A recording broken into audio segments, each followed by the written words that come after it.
Oda al dolor. Francisco Cardosa. Intento escribir sobre el amor, contar en verso lo maravilloso que es, pero el amor me la ha jugado tantas veces. Me ha hecho tanto daño que no puedo hablar bien de él. Mis dedos escriben despecho, escriben desaliento, dolor y desazón. Yo no puedo escribir bien del amor, pues cuando llega te desespera y te hace enloquecer, llevándose tu razón y dejándote a la merced del dolor. Dolor. Alfonsina Storni. Quisiera esta tarde divina de octubre pasear por la orilla lejana del mar, que la arena de oro y las aguas verdes y los cielos puros me vieran pasar. Ser alta, soberbia, perfecta, quisiera como una romana, para concordar con las grandes olas y las rocas muertas y las anchas playas que ciñen el mar.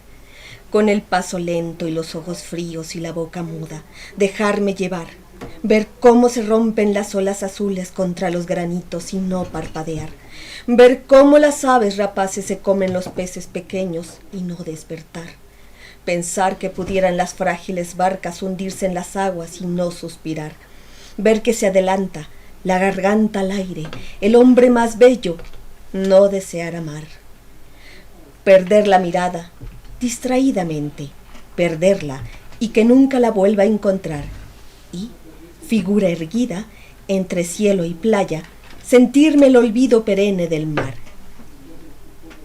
¿Quién no ha sentido dolor alguna vez? Lo he sentido tantas veces que solo de pensar en eso me vuelve a doler.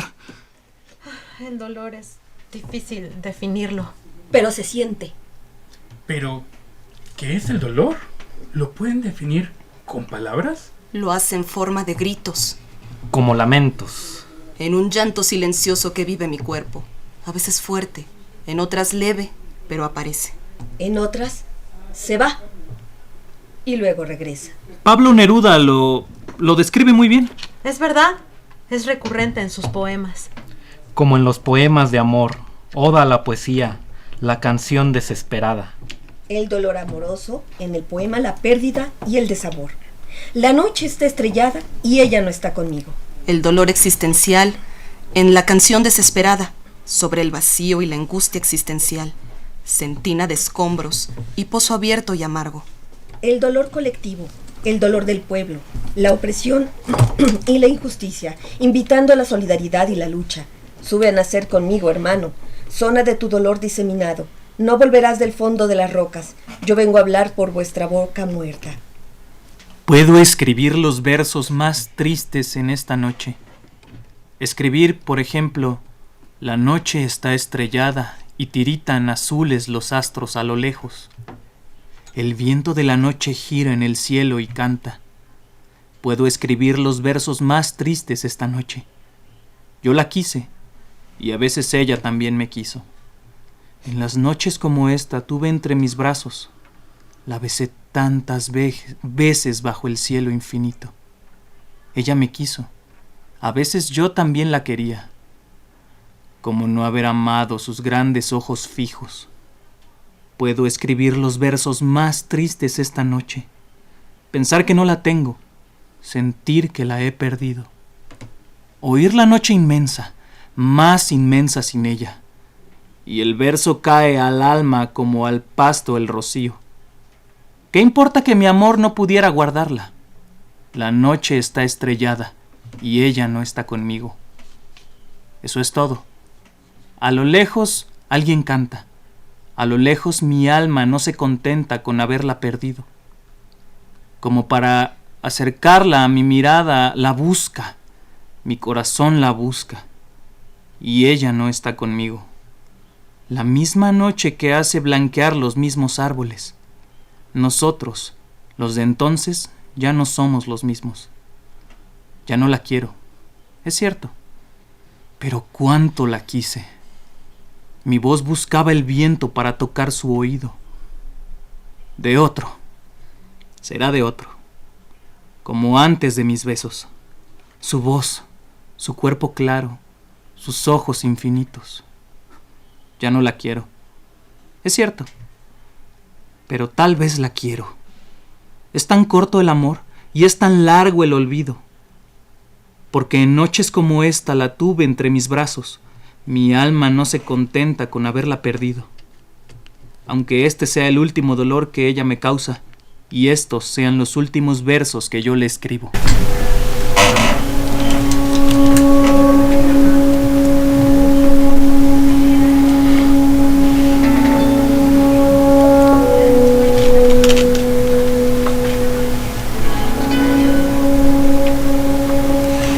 El dolor.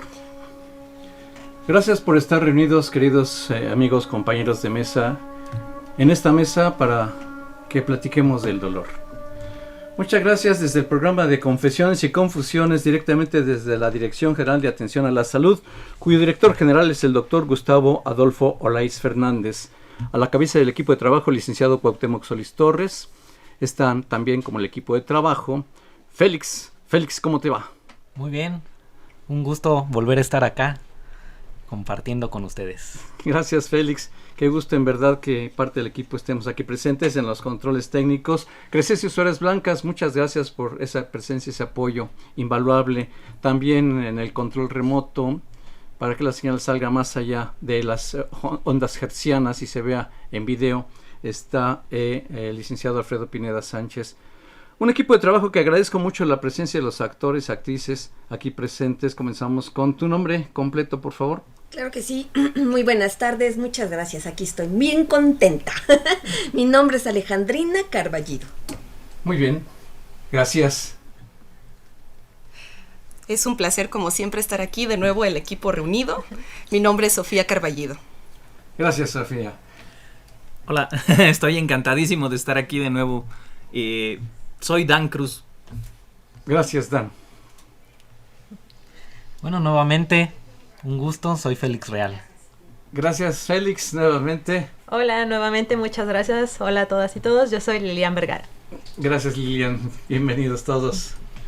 Como siempre, muy contento y emocionado cuando me invitan a participar en un programa de radio. Y pues mi nombre es Felipe Hunter Sánchez. Gracias, Felipe. Qué gusto. Yo soy Guillermo Carballido, parte del equipo de Confesiones y Confusiones. En la continuidad, Juan Carlos Osornio, quien le damos la salud, le deseamos la salud, por supuesto, a todos. El dolor. Miren que hay varias clases de dolor. Yo quiero comenzar a nivel del aspecto médico, ya que hemos estado trabajando al respecto.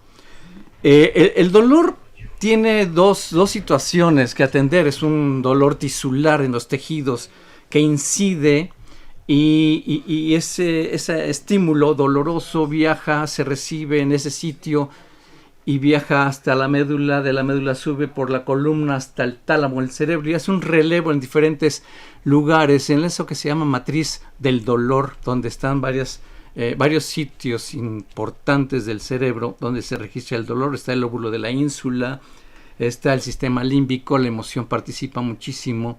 Quiero señalarles algo que es muy importante que todos conozcamos, lo que es el umbral del dolor. El umbral del dolor, algunos lo tienen muy arriba y otros muy abajo. Voy a ejemplificar esto. Hagan de cuenta, este es el piso y ahí el techo es cuando llega el estímulo doloroso.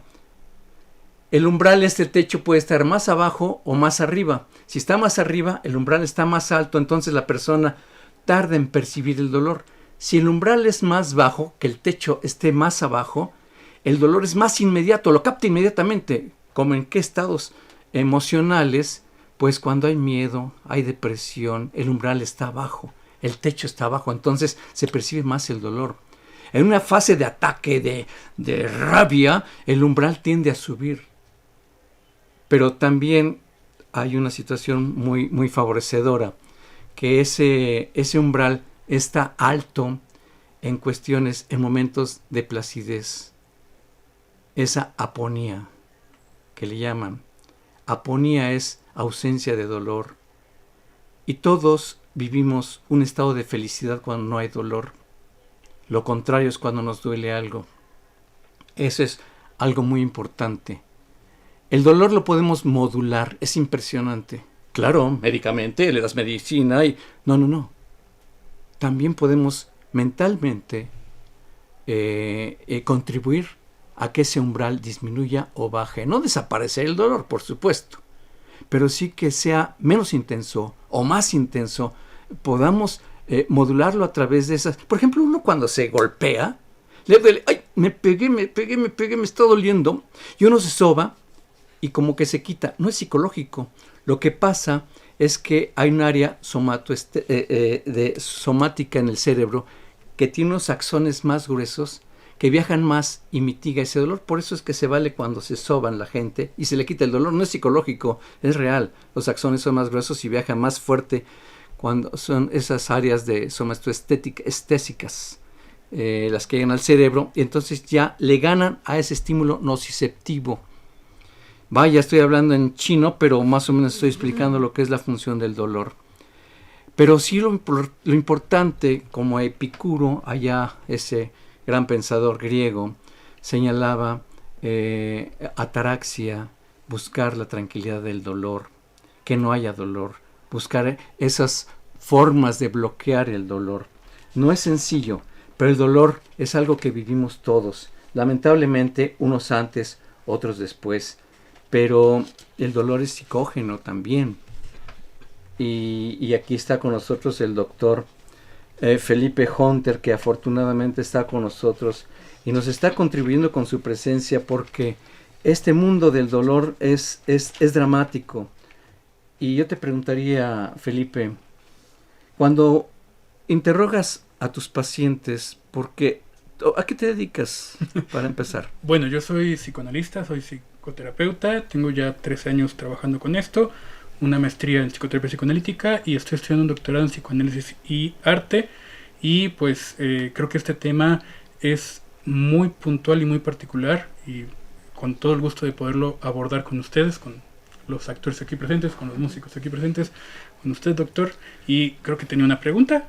Sí, mira, tú interrogas a los pacientes, muchos a que acudimos al consultorio de psicología por un dolor, que no necesariamente es un dolor físico.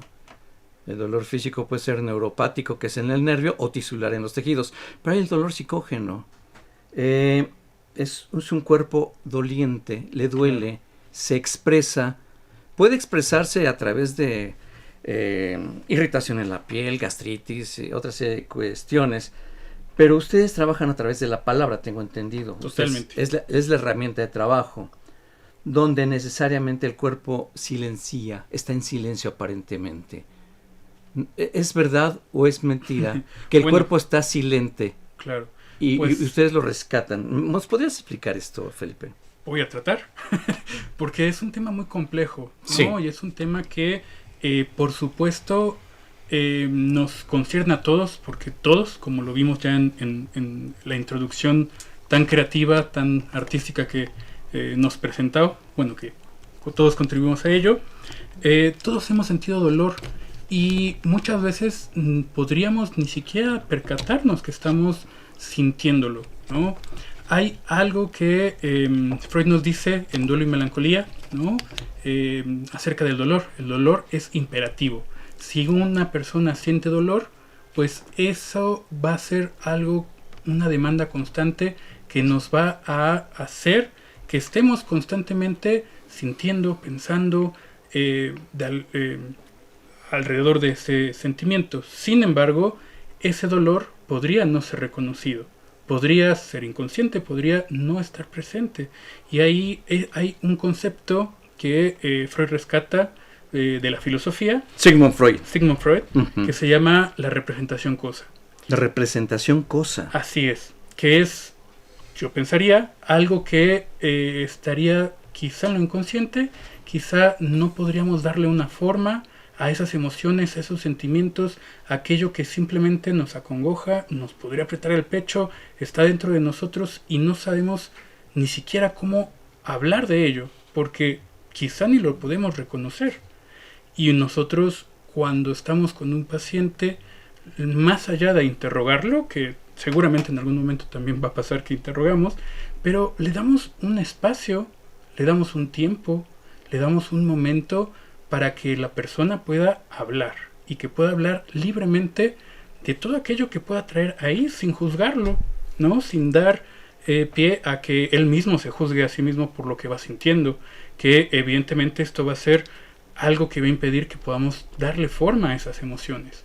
Entonces, en ese momento, cuando estamos ahí frente a la persona que viene por algún dolor, porque normalmente las personas a los consultorios acuden con un dolor, ya sea médico o psicológico o psicoanalítico, y damos ese lugar, ese momento para que empiece a hablar, para poder escuchar y que se escuche a sí mismo hablar de todo aquello que tiene dentro. Esas representaciones, cosas que no tienen forma, que no tienen lugar, que no sabe ni por dónde ni por qué, pero lo lleva a ese lugar, y una vez que escuchamos, que le damos la palabra, que empieza a expresar todo aquello, empieza a darse un fenómeno muy interesante y muy importante, que es que esa representación, cosa que simplemente mandaba un estímulo doloroso, empieza a agarrar forma, empieza a cambiar a ser una palabra, a una representación palabra. Ahí, además de que ya hay una representación mental, ya hay una forma de poder expresarlo, una forma de poder decirlo, y esto por supuesto contribuye bastante al entendimiento del dolor y sobre todo a que la persona pueda manifestarlo y que pueda ponerlo en un lugar. Y a propósito de los artistas que tenemos aquí presentes, vamos a entender que el arte también va a permitir en algún momento que esas representaciones, cosa que tenemos ahí, esas emociones que no nos damos cuenta, de repente llegamos a un teatro, estamos viendo a los actores trabajar y empiezan a hablar, empiezan a expresar esas emociones, lo vemos, nos atrapa y sin podernos darnos cuenta, ahí es cuando hay una identificación con aquellas emociones que el actor va manifestando, ¿no? Y a medida que lo manifiesta, también es otra forma de darle alguna forma a esas mismas representaciones, cosa. Quizá no llegan a una representación palabra, pero ya se manifestó y ya logró una descarga emocional. Una descarga que es un concepto muy freudiano, muy en los primeros tiempos de Freud, pero que es muy importante porque al escuchar cómo esa descarga emocional se repite una y otra vez y otra vez y otra vez, vamos a dar cuenta que hay, digamos, una cadena, ¿no? Una cadena de repetición, una emoción que insiste constantemente en manifestarse. Un dolor que encuentra en el arte, que encuentra en la vida, que encuentra por todos lados una forma de manifestarse. Y ahí es cuando ya lo escuchamos repitiéndose, es cuando nos ponemos a pensar, ¿y esto cuándo empezó? ¿Por qué tiene tantos tiempos repitiéndose de una manera constante, de una forma y de otra? Y nos dejó una pareja y de repente conocemos a otra y la siguiente nos deja de la misma manera y parece que repetimos una historia que no tiene mucho entendimiento. Entonces, al momento que el psicoanalista escucha esta repetición y empieza a preguntarse y preguntar al paciente o al analizante, ¿por qué eso se repite? ¿Por qué el dolor insiste en repetirse de la misma manera? Quizá está hablando de una historia olvidada, una historia infantil, una historia de hace mucho tiempo atrás que duele y que busca una manera de salir a la luz, de expresarse. Y es ahí donde la escucha es lo que prestamos nosotros. Más allá de la interrogante y más allá de que nosotros lo escuchamos, llevamos a que el paciente mismo pueda escuchar aquello que ella vio en una obra, que ella vio en una canción, que ella vio en una película y que habla de sí mismo. Y ahí es donde, con las intervenciones, el paciente pueda escuchar su propio dolor. Y ya le dio forma, ya le dio lugar, ya le dio palabras, ya hubo todo un trabajo con esas emociones que estaban ahí. Y por supuesto que, por si fuera esto poco, tampoco va a ser suficiente. No, caray. Porque el dolor va a estar ahí también. Hay dolores que no cesan con ser escuchados o ser manifestados. Hay dolores que nos van a acompañar toda la vida. Hay pérdidas que hemos tenido de familiares, de amigos, que nos van a acompañar hasta mucho tiempo después de que sucede. Hay duelos, hay pérdidas amorosas, hay duelos por un trabajo, y quizá muchas de estas experiencias que voy mencionando, que seguramente alguno de aquí ha sentido, ha sufrido, yo también, y quizá todos los que nos escuchan, esto que está ahí, muchas veces no sabemos qué hacer con ello. Y quizá no va a ser suficiente la palabra, pero ya va a ser bastante. Ya va a haber un entendimiento, ya va a haber una forma, un sentido, una expresión y una escucha de eso que se habló. Y yo creo que eso es parte de nuestro trabajo, y como ya se lo dije, no es suficiente, pero ya es bastante. Bastante, diría yo. Doctor Felipe Hunter, te quiero hacer una pregunta. A veces retomo uno de tantas cosas que dijiste, el rompimiento. Hay quienes responden con coraje, con rabia. Hay quienes responden de una manera más madura, racional. Y en ese sentido, ¿cómo logra transformarse de esa rabia visceral? Hay tantas canciones que denostan a aquel que me dejó, aquella que me dejó, versus aquel ser maduro que lo ve con otro sentido, no maldiciendo, deseándole el mal a aquella pareja, sino al contrario, deseándole el bien. ¿Cómo se logra llegar a ese momento de desearle el bien? Yo pensaría que es parte del propio trabajo, de esas emociones, de esas pérdidas, de esos dolores y de esas historias que están detrás de cada dolor que sentimos. Quizá hay personas que no están acostumbradas a enfrentar el dolor, buscan evitarlo, y desde esta evitación, pues el trabajo no se hace, no se acude, no van a terapia, no van a psicoanálisis, no van a ni un lugar, y ahí se quedan con emociones tan fuertes que salen y que lo rebasan, y pues escuchamos por ahí cada semana un lord, una lady en las redes sociales que seguramente van sufriendo sin reconocer sus emociones. A medida que trabajamos, a medida que escuchamos, a medida que vamos dándole forma a todas esas emociones que hay en nosotros, yo no diría que lo llevan de una manera más madura.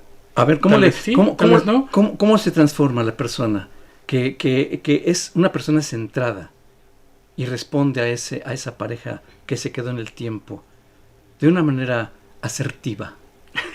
¿Qué sucede? ¿Sí se puede? Sí se puede. Me pone un poco en aprietos, ¿no? Porque bueno, yo pensaría que no hay una manera negativa de afrontar las emociones, o madura, o simplemente son emociones.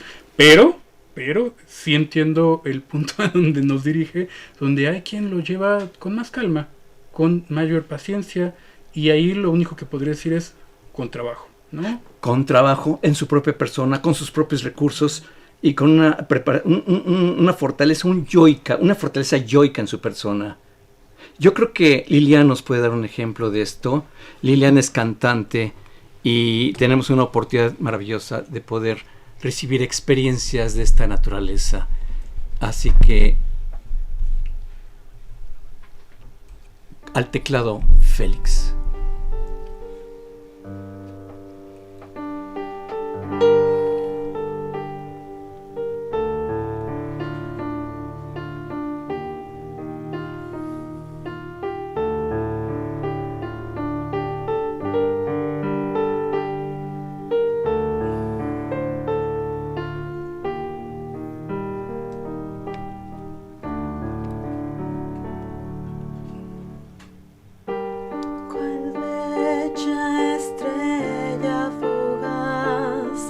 Llegaste a mi vida y mi mundo a cambiar.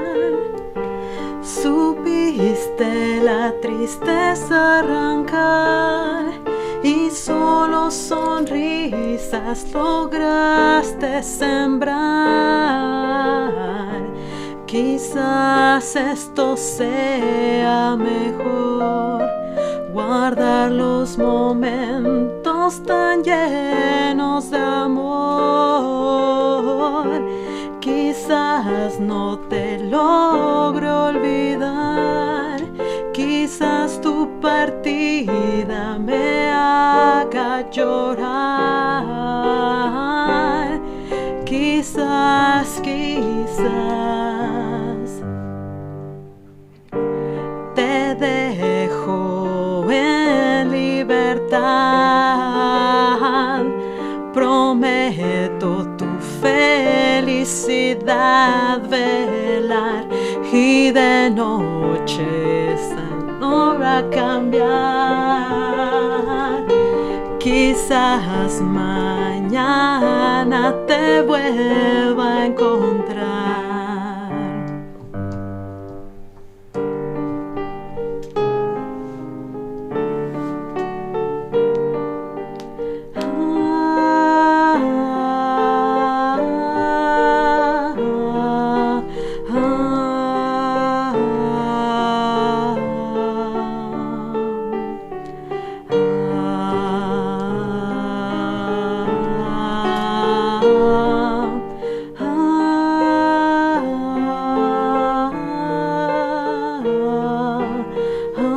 Quizás, quizás